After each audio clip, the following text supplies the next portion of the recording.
तो चलो बच्चों, चालकत्व पर तन्यता के प्रभाव इस टॉपिक के अंतर्गत हम दूसरे पार्ट को शुरू करने जा रहे हैं। इससे पहले फर्स्ट पार्ट में हम लोगों ने निष्कर्ष कुछ निकाला था, और वो क्या था? तन्यता के साथ साथ क्या हो रहा था? चालकत्व यानी कि जी के मान में वृद्धि हो रही थी। क्या हो रही थी? वृद्धि। चालकता यानी कि कंडक्टिविटी के मान में कमी हो रही थी। और मोलर चालकता यानी लैम्डा m के मान में वृद्धि हो रही थी। और लैम्डा इक्विवेलेंट यानी कि तुल्यांक चालकता के मान में भी वृद्धि हो रही थी। ठीक है, ये हम लोग अपने पिछले लेक्चर में देख चुके हैं। अब हमको क्या करना है? हमारे पास दो केस होंगे, एक स्ट्रांग इलेक्ट्रोलाइट का और दूसरा वीक इलेक्ट्रोलाइट का।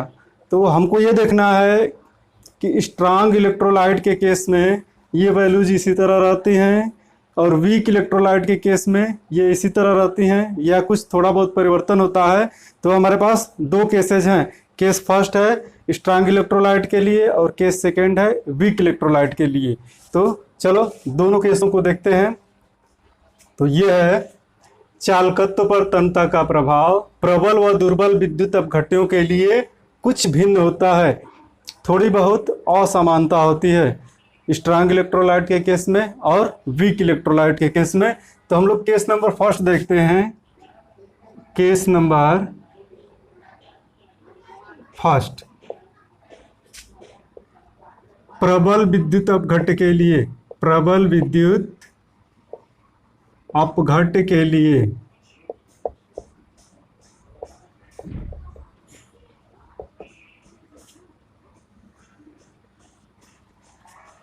और प्रबल विद्युत अपघट्य के लिए इफेक्ट ऑफ डाइल्यूशन यानी तन्यता के प्रभाव को हम लोगों को पढ़ना है। तो प्रबल विद्युत अपघट्य के केस में केमिकल इक्विलिब्रियम वाले चैप्टर में 11वें में हम लोग पढ़ चुके हैं क्या कि प्रबल विद्युत अपघट्य विलयन में पूर्ण रूप से आयनित हो जाते हैं। तो प्रबल विद्युत अपघट्यों के लिए देख लो क्या है। प्रबल विद्युत अपघट्य विलयन में पूर्ण रूप से आयनित होते हैं। इनके लिए वियोजन की मात्रा, जिनको डिग्री ऑफ डिसोसिएशन कहते हैं, वियोजन की मात्रा को डिग्री ऑफ डिसोसिएशन कहते हैं और अल्फा से डिनोट करते हैं। इसका मान 1 या फिर 100% होता है। तो डिग्री ऑफ डिसोसिएशन को तुम लोग भूल गए होगे, एक बार तुम लोगों को मैं याद करा दूं। वियोजन की मात्रा है क्या? एक कंटेनर में हमने लिया इलेक्ट्रोलाइट का सॉल्यूशन, इलेक्ट्रोलाइटिक सॉल्यूशन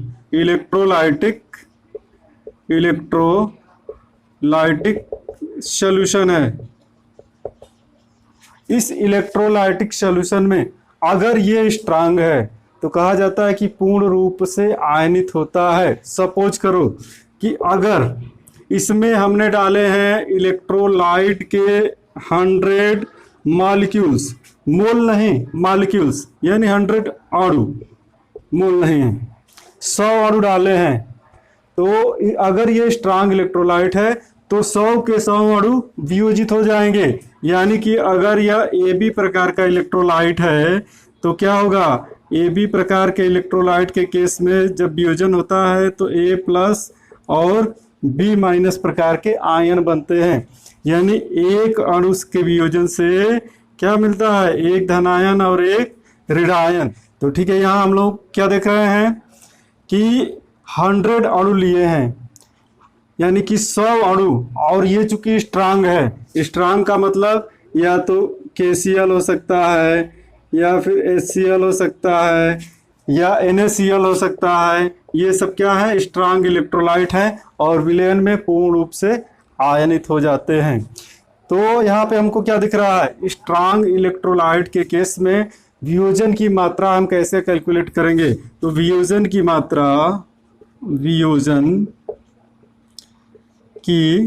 मात्रा यानी कि अल्फा इक्वल टू, पहले हम क्या लेंगे?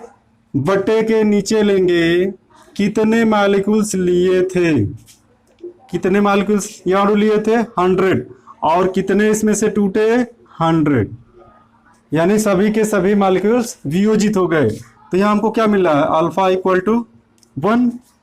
और अगर परसेंटेज में देखा जाए अल्फा का परसेंटेज, तो इसको कैसे निकालेंगे, तो 100 बटे 100 इंटू 100, यानी कि 100 मॉलिक्यूल्स टूटे, 100 ही लिए थे और परसेंटेज के लिए 100 का गुणा कर दिए, तो ये हमको क्या मिल गया 100%।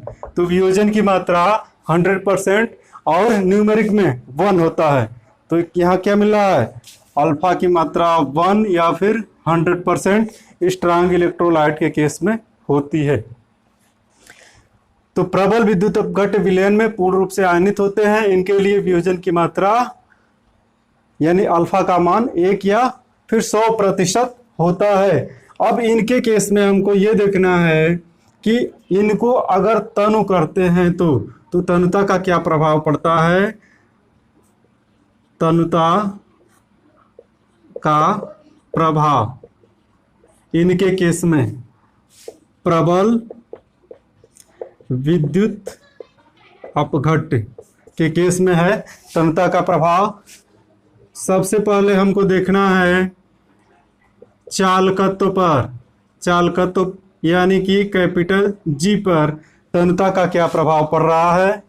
दूसरा हमारा है चालकता, चालकता यानी कि कप्पा, कप्पा के ऊपर क्या प्रभाव पड़ रहा है। और तीसरा है मोलर चालकता, मोलर चालकता यानी कि लैम्डा एम। और नंबर 4 है तुल्यांक चालकता, तुल्यांक चालकता यानी कि लैम्डा इक्विवेलेंट। इनके ऊपर क्या प्रभाव पड़ रहा है डाइल्यूशन का स्ट्रांग इलेक्ट्रोलाइट के केस में। तो चलो ये हम देख रहे हैं, ये हमारा स्ट्रांग इलेक्ट्रोलाइट है। चालकत्व, सबसे पहले चालकत्व को हमको समझना है। चालकत्व क्या होता है, तो इसमें जो भी आयंस हैं, इलेक्ट्रोलाइट में जो भी आयंस हैं उनमें ईज ऑफ फ्लो, कितनी सहजता से वो आयन मूवमेंट कर लेते हैं, वही उनका चालकत्व है। तो ये अगर प्रबल है, इसमें हम डाइल्यूट कर रहे हैं, मान लो कि पहले इतना लेवल था, डाइल्यूट कर रहे हैं इतना लेवल तक, अब क्या होगा, प्रवाह की सहजता बढ़ रही है, आयंस के बीच दूरी बढ़ी, फोर्स ऑफ अट्रैक्शन कम हुआ, इसलिए प्रवाह की सहजता बढ़ी, यानी कि चालकत्व का मान बढ़ रहा है। ठीक है, इंक्रीज किया।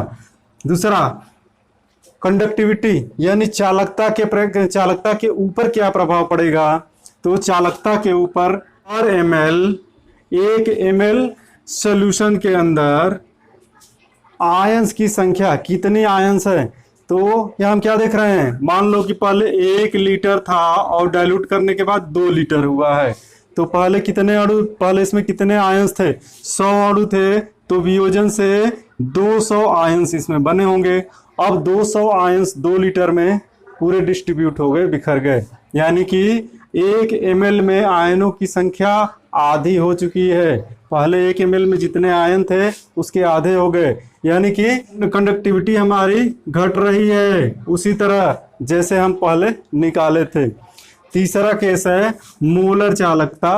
तो मोलर कंडक्टेंस के लिए क्या, पूरे 1 मोल ऐसा सॉल्यूशन जिसमें 1 मोल उपस्थित हो, तो अगर इसमें 1 मोल रहा हो इलेक्ट्रोलाइट, 1 मोल, अब क्या अणु को हटा दे रहे हैं हम, अब ये सपोज करो कि इसमें 1 मोल इलेक्ट्रोलाइट हमने लिया हुआ था, 1 मोल में तो अणुओं की संख्या अवोगाद्रो संख्या के बराबर होती है, यानी कि बहुत ज्यादा अणु होंगे।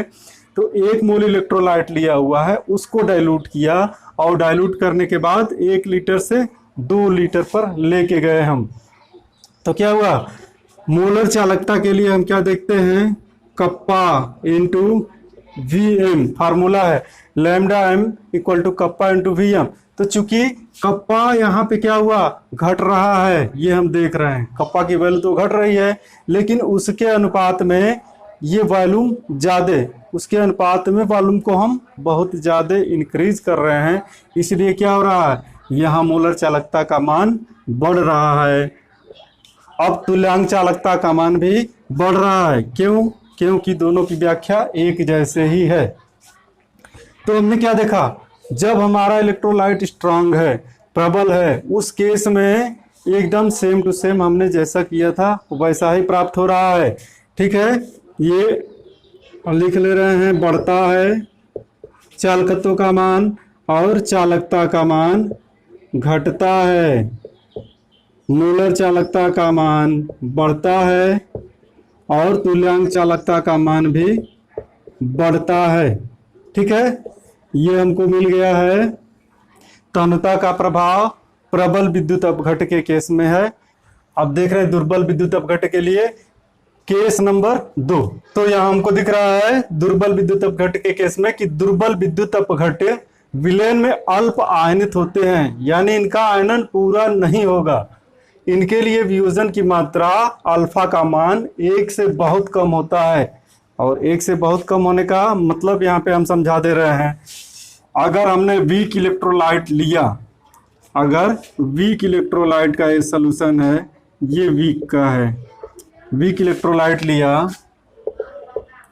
तो इसका अर्थ ये हुआ, और मान लो कि वीक इलेक्ट्रोलाइट के केस में एसिटिक एसिड है, CH3COOH एसिटिक एसिड है, तो इसमें होता यह है कि इसमें भी ये मान लो कि हम 100 मॉलिक्यूल्स लिए हैं, 100 अणु लेके चल रहे हैं, तो अगर इसका कॉन्सेंट्रेशन ज़्यादा हुआ, यानी सांद्रता ज़्यादा है, तो अधिक सांद्रता पे इसका आयनन पूरा नहीं होता है, कम होता है।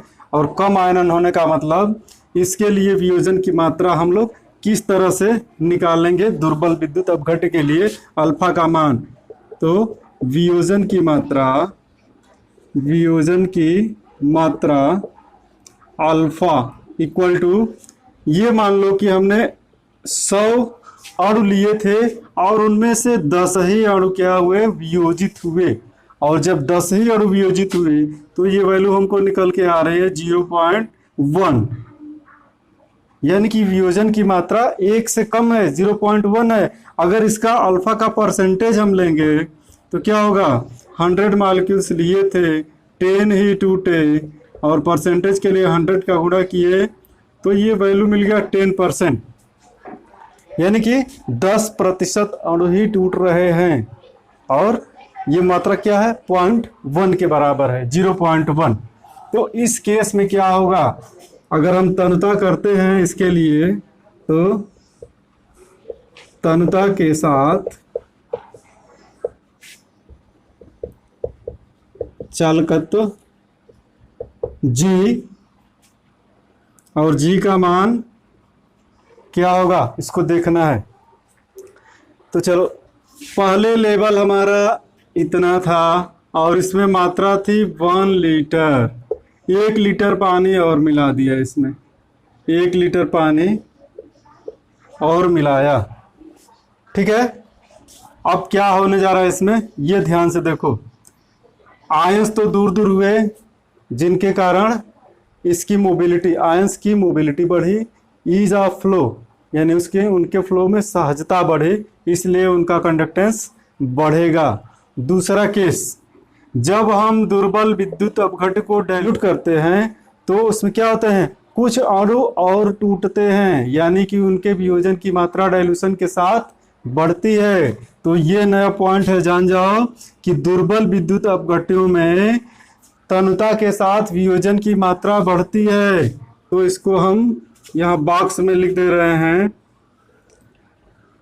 दुर्बल विद्युत अपघट्यों में, दुर्बल विद्युत अपघट्यों में तन्यता के साथ वियोजन की मात्रा, वियोजन की मात्रा बढ़ती है। ये पॉइंट याद रखना। तो अब यहाँ 2 फैक्टर काम करेंगे, एक तो वॉल्यूम बढ़ा जिसके कारण आयंस के बीच की दूरी बढ़ी, और आयंस के बीच की दूरी बढ़ी तो उनके फ्लो में सहजता हुई, कंडक्टेंस का मान बढ़ा। दूसरे क्या हुआ, कुछ और अणु वियोजित हुए। पहले जो 10 अणु वियोजित हो रहे थे 1 लीटर पर, और 1 लीटर और बढ़ा दिया, टोटल 2 लीटर हो गया। तो 2 लीटर पर मान लो कि 5 अणु और वियोजित हो गए। तो 5 अणु जब और वियोजित हुए, और पहले से 10 थे तो कुल मिला के 15 अणु वियोजित हुए, यानी कि आयंस की संख्या इसमें 30 हो गई। कैसे, यहाँ 1 अणु के वियोजन से 2 आयंस मिल रहे हैं, तो 15 अणु वियोजित हुए, तो आयंस की संख्या उनके डबल हो गई, यानी आयंस की संख्या बढ़ी। और जब आयन की संख्या इलेक्ट्रोलाइट में बढ़ती है तो कंडक्टेंस का मान भी बढ़ता है। तो 2 फैक्टर के कारण यहाँ चालकत्व बढ़ रहा है। तो यहाँ क्या हम लिखेंगे, चालकत्व का मान तेजी से बढ़ता है, तेजी से बढ़ता है। क्या स्ट्रांग इलेक्ट्रोलाइट के केस में वृद्धि हो रही थी, लेकिन वीक इलेक्ट्रोलाइट के केस में यह वृद्धि तेज है। दूसरा है, और ये है चालकता यानी कि कप्पा, और कप्पा की वैल्यू ये हमको देखना है। चालकता क्या है, तो 1 ml 1 ml सोल्यूशन का कंडक्टेंस, 1 ml सोल्यूशन का चालकत्व ही विलयन की चालकता है। तो चलो फिर यहाँ आओ, इसमें से डाइल्यूशन के बाद 1 ml सोल्यूशन पे विचार करो। इस 2 लीटर में से 2 लीटर पहले 1 लीटर था, बढ़ाया डाइल्यूट किया 2 लीटर हो गया। तो 1 लीटर में जितने आयन थे, डाइल्यूट जब कर दिया तो उतने आयन नहीं रहे। आयन तो हुआ, लेकिन जिस अनुपात में हमने वॉल्यूम को बढ़ाया है उस अनुपात में आयंस नहीं बढ़े हैं। आयन तो बढ़े लेकिन उस अनुपात में नहीं बढ़े, कुछ मात्रा में बढ़े। ठीक है, तो कुछ मात्रा में बढ़े, जिनके कारण ये कप्पा की वैल्यू में जो पहले कमी आ रही थी वो कमी तो आएगी, लेकिन धीरे धीरे आएगी, उस अनुपात में नहीं। यहाँ कप्पा की वैल्यू में तेजी से कमी जो आई थी, यहाँ पे अब धीरे आएगी। तो क्या करेंगे, चालकता का मान घटता है, लेकिन प्रबल विद्युत अपघट्य की तुलना में कम। तो कोष्टक में लिख दे रहे हैं, प्रबल विद्युत अपघट्य की तुलना में कम। घटता तो है, लेकिन प्रबल विद्युत अपघट्य की तुलना में ये कम घटता है, ये तेजी से घटता है, स्ट्रांग वाला। तीसरा पॉइंट है मोलर चालकता लैम्डा एम पर विचार करना है। और इस विचार के साथ ही जो हम 100 अणु लिए थे, इसको हटा के क्या करेंगे, पहले मोल लिखेंगे। 1 मोल, जब 1 मोल इसमें इलेक्ट्रोलाइट भरे हैं, वो इलेक्ट्रोलाइट वीक है। क्या किए, डाइल्यूट करके 2 लीटर कर दिए। पहले 1 लीटर लिए थे, 2 लीटर किए। तो हमको क्या देखना है, मोलर चालकता में क्या परिवर्तन हो रहा है, और मोलर चालकता इक्वल टू होता है कप्पा इंटू Vm। तो कप्पा को अभी हम देखे हैं कि घटता है, लेकिन उतना तेजी से नहीं घटता है जितना स्ट्रांग इलेक्ट्रोलाइट वाला कप्पा घटता है। ये घटेगा, लेकिन थोड़ा धीमे घटेगा, और वॉल्यूम तो हमको जितना बढ़ाना था उतना ही बढ़ा है। यानी कि लैम्डा एम का मान तेजी से बढ़ेगा। स्ट्रांग इलेक्ट्रोलाइट के केस में बढ़ रहा था, लेकिन वीक इलेक्ट्रोलाइट के केस में यह वैल्यू तेजी से बढ़ेगा, क्योंकि 2 फैक्टर काम कर रहे हैं। एक तो ये जो कमी हो रही है, यह कमी अल्प हो रही है, और वॉल्यूम हमने उतना ही बढ़ाया, तो यह लैम्डा एम का मान तेजी से बढ़ता है। और तुल्यांक चालकता के केस में लैम्डा इक्विवेलेंट का मान भी तेजी से